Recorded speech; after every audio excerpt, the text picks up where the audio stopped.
जय श्री गणेश। नमस्कार। मैं आचार्य संजय द्विवेदी। मेरे समस्त प्रबुद्ध दर्शकों का मेरे चैनल पर हार्दिक स्वागत है। प्रिय दर्शकों, आज मैं कलयुग के राजा राहु के राशि परिवर्तन प्रभाव को लेकर आपके सम्मुख उपस्थित हूं।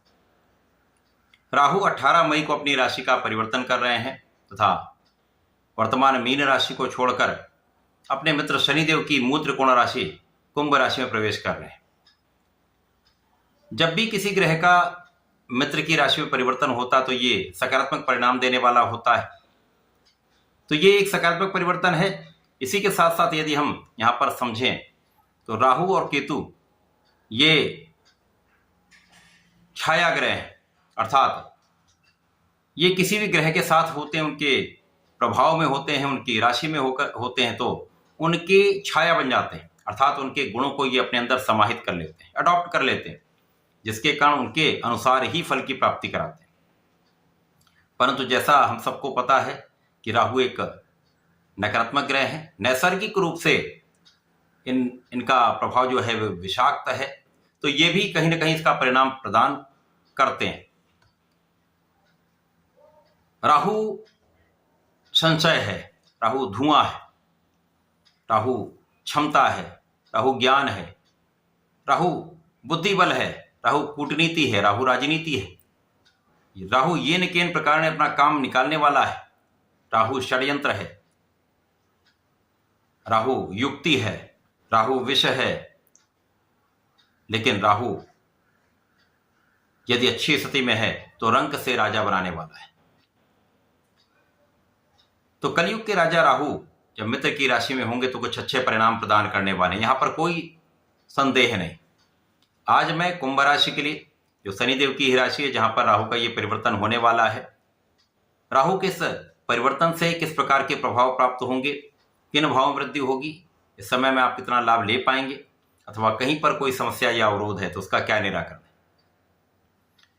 प्रिय दर्शकों, इस राशिफल को आप अपने लग्न तथा राशि दोनों के अनुसार देख सकते हैं।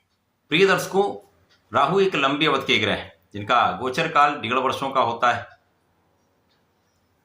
ये सदा ही वक्रीय अवस्था में गोचर करते हैं, अर्थात बैकवर्ड इनका मूवमेंट होता है। राहु जब कुंभ राशि में होंगे तो यहां शनि के समस्त गुणों को ये अडॉप्ट कर लेंगे। और शनि जो है वो अनुशासन है, शनि आध्यात्म है, शनि ज्ञान है। जो प्रैक्टिकल ज्ञान होता है उसको शनिदेव ही प्रदान करते हैं। इसी प्रकार से शनिदेव न्याय है, न्यायाधीश है। तो ये राहु जो है इन गुणों को लेकर आपको प्रदान करने वाले हैं। तो आपको अंदर भी कुछ, अपने अंदर भी बहुत कुछ परिवर्तन करना पड़ेगा। कुंभ राशि के जातकों को अपने अंदर का जो आलस्य है उसका त्याग करना चाहिए, अपने आप को एक्टिव करना चाहिए, किसी भी कार्य को टालने की प्रवृत्ति से बचना चाहिए। जो काम टालने की टेंडेंसी होती है, आज का काम कल पर, कल का काम परसों पर, इस प्रकार से जो आप टालते हैं उसको आप बंद कर दें। प्रातःकाल जल्दी उठने का प्रयास करें, किसी के साथ अन्याय ना करें। न्यायोचित रहेंगे तो राहु का यह प्रभाव आपके लिए अत्यंत विशेष होने वाला है। इसी प्रकार से यदि इस समय आप अपने बुद्धि बल को सही दिशा में लगाते हैं तो ये राहु आपको बहुत ज्ञानवान भी बनाएंगे, बुद्धि का संपूर्ण लाभ आपको प्रदान करने वाले हैं, क्योंकि लग्न में इनका गोचर चल रहा है।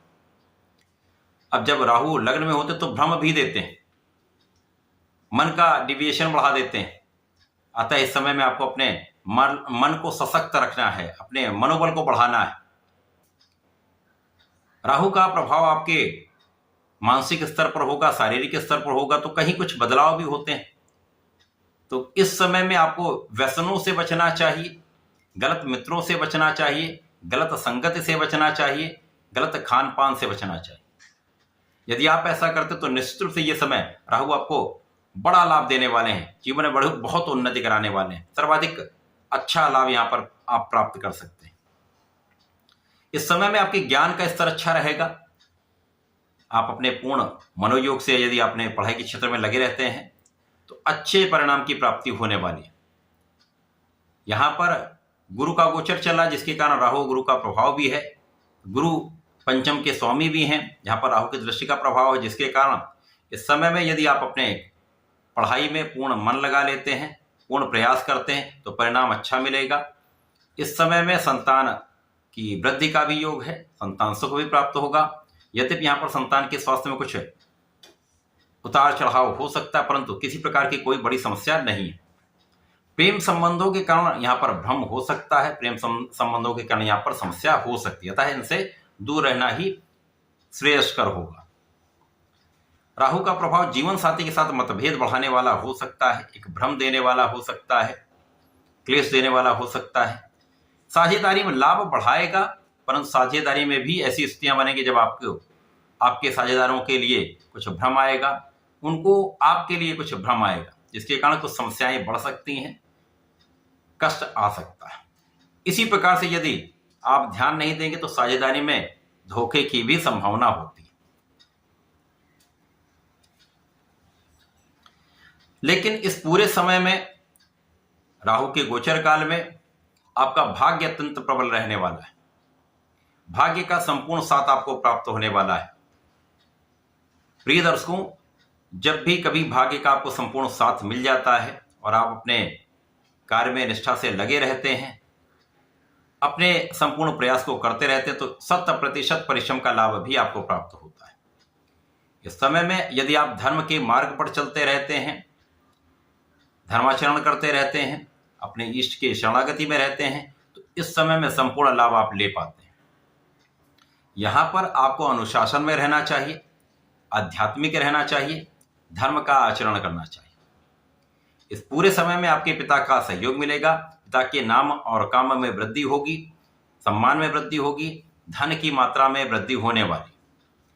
इस समय में आपके धन के मार्ग बनेंगे, धन का एक अच्छा लाभ आपको प्राप्त होता दिख रहा है। परिवार का संपूर्ण सहयोग आपको मिलेगा, पारिवारिक भाव में वृद्धि हो रही है।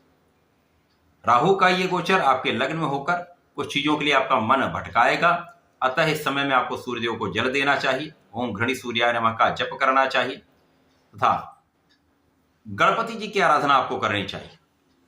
यदि आप गणपति जी का ध्यान करते हैं, ओम गंग गणपतये नमः का जप करते हैं, तो निश्चित रूप से यह समय आपके लिए विशेष रहने वाला होगा, आपके मन को स्थिर रखने वाला होगा, आपके बुद्धि बल को बढ़ाने वाला होगा। क्योंकि राहु का प्रभाव बुद्धि को शार्प कर देता है, तो यहाँ पर आप अपनी बुद्धि का संपूर्ण उपयोग करके उसका लाभ ले पाएं। तथा यहाँ पर प्रत्येक शनिवार को भगवान भोलेनाथ पर जलार्चन करके काले तिल का अर्पण करते हैं, नमः शिवाय का जप करते हैं, तो विशेष लाभ आपको प्राप्त होता है। राहु का नकारात्मक प्रभाव दूर होगा, संपूर्ण लाभ आप प्राप्त कर पाएंगे। तो ऐसा करके इसका लाभ लें। धन्यवाद, नमस्कार।